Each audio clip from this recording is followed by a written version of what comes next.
I genuinely thought this recording had been lost forever. Then, on my dad's birthday this past April, I found it buried on my computer, so we're all reaping the benefits here. A few years before he passed away, I convinced him to sit down and record some stories from his life. My dad lived an extraordinary life, and this is just one of the hundreds of stories he carried with him, but it's always been one of my favorites. To set the stage a little bit, the story takes place in Houston in the early 1960s when my dad and his best friend Garth were playing poker for a living and getting themselves into the kinds of situations that seem too unbelievable to be true. What starts with Garth borrowing a car sets off a chain of events involving two men, Mike Corey and James Chambliss, that ultimately ends with multiple pimps dying. The story unfolds like something straight out of a Coen Brothers movie. Every time I've heard it, I couldn't believe that it happened, but it did. One quick note, towards the end, my dad accidentally mixes up a couple of the names. He'd had a few drinks when I talked him into recording this, so if you notice the confusion, that is why. And I do point it out at one point. I'm incredibly grateful that I captured these stories while I still could. If your parents are still around, I can't recommend it enough. Sit down with them on your phone, hit record, and ask them to tell you about their life. Someday those recordings may become priceless to you. And one final thing, if anyone watching this recognizes any of the people in this story somehow, or can find newspaper articles, court records, or any historical documents about these events, I would absolutely love to hear from you. With that, here's my dad telling the story in his own words. Well, you wanted me to tell you about our experiences with Mike Corey. And first, I'll give you a little background on Mike Corey. He apparently went to high school with Garth. And Mike Corey, after that, went on to become a fairly notorious pimp around town. And he had girls that he and his wife, actually, who was his assistant, farmed them out to various people for money. I never knew that part of his life because I didn't know him at the time, but I did meet him through Garth. And when I first met him, we went over to see him one day, and I noticed that he had pistols stashed away all over his house, under pillows, back in the back of couches and things like that. So while we were there, his wife came out, and had a girl who looked like she was a zombie, not a bad-looking girl, but just looked like she was in a daze. And they had a dog collar on her. It was a choke collar, and just kind of led her around, and she was scantily clad, and just paraded her around, and then took her back into wherever they kept her. And they said she'd been a bad girl, and they were teaching her a lesson.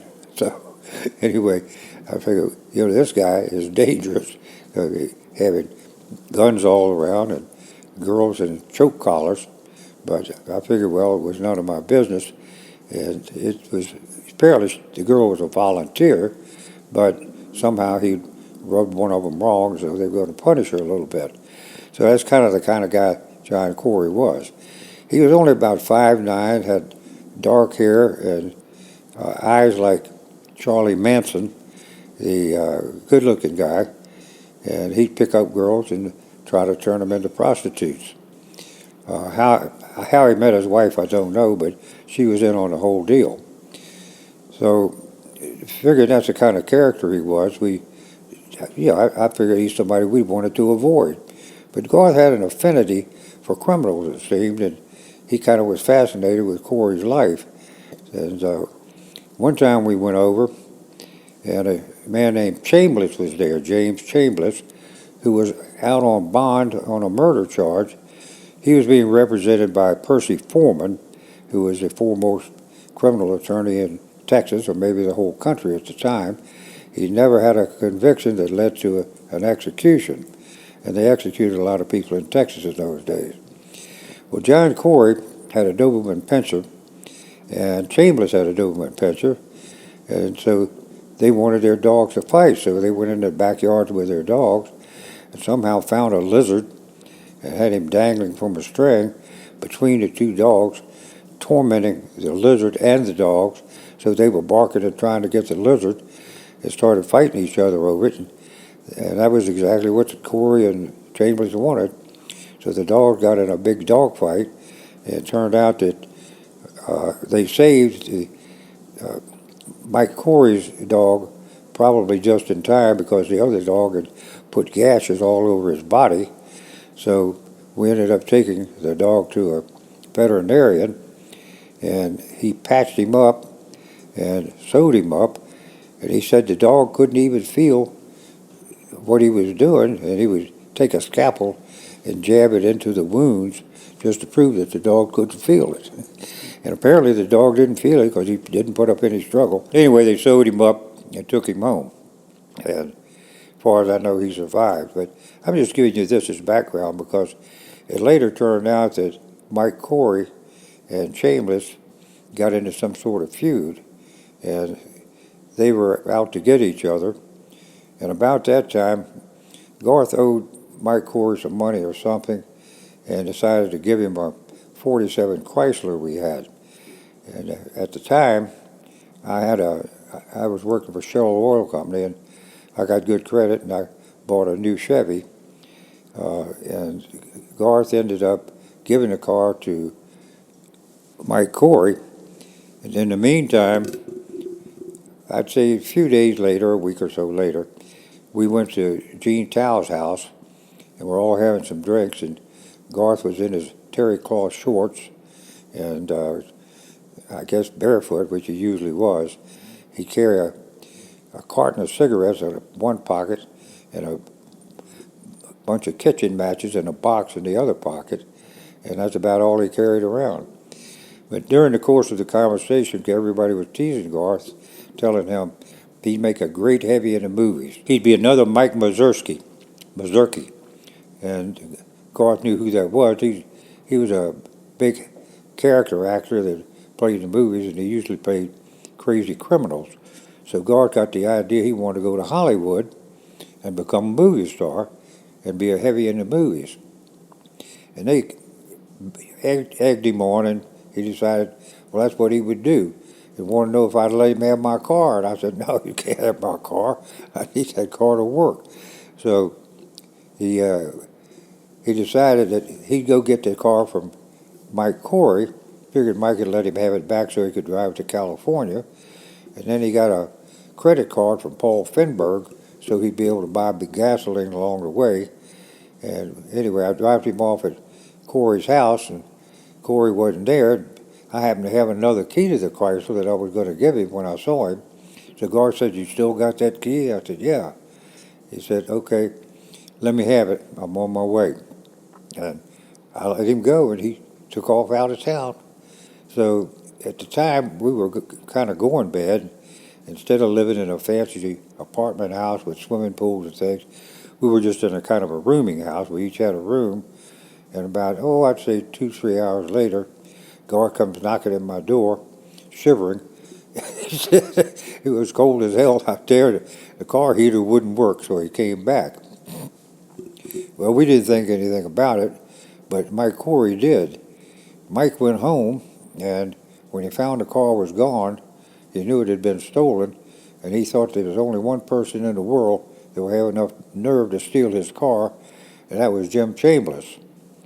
So Corey went looking for Jim Chambliss, spreading the word he was out to get him, and Chambliss then started stalking John Corey, and they didn't run into each other, but Mike knew that James Chambliss had a hearing in court the next day or so.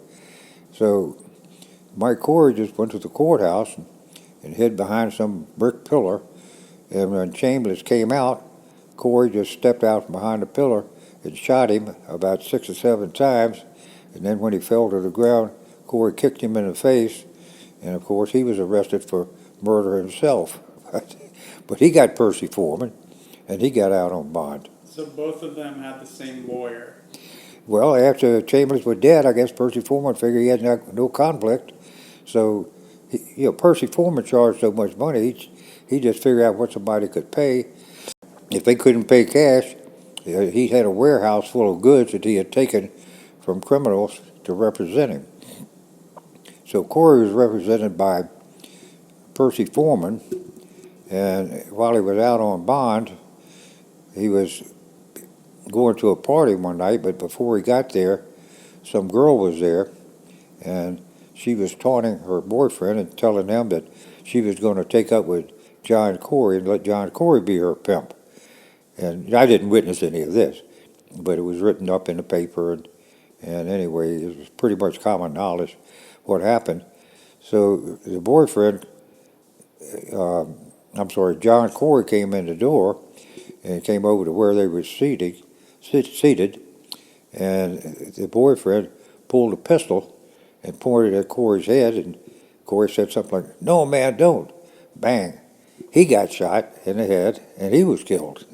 So everybody ran out of the place, and the killer picked up the body, because John wasn't all that heavy, took him out to his car. Was it John or Mike Corey? Mike Corey. Mike Corey went, he was dead, and the guy wrapped his head up and carried him out to his car and went to Herman Park. And while he was there, the park police came, and I asked him what he was doing sitting in the car, and he says, "Oh, I'm just sitting here with that dead man back there." So they arrested him for murder. And I never did find out whether he was represented by Percy Foreman or not, but in any event, it was kind of strange, everybody's having a little drink, having a good time, and Garth is being taunted about going to Hollywood and how he'd make a great heavy. So he does kind of an innocent thing. He just took the car back that he'd given the guy anyway, and that led to 2 murders and possibly an execution over a period of about 2-week time. So anyway, that's the story of John Corey. You want any detail? No, that's incredible. I mean, I just think that it's really... Yeah, I mean, Garth would do things like that. Wherever he went, things happened. And he'd make up happen, not intentionally. Now, Corey actually had a little grudge against Garth for stealing his car and not tell him about it, or at least leave him a note on the door, because Garth led to his being arrested for murder and for ultimately his death.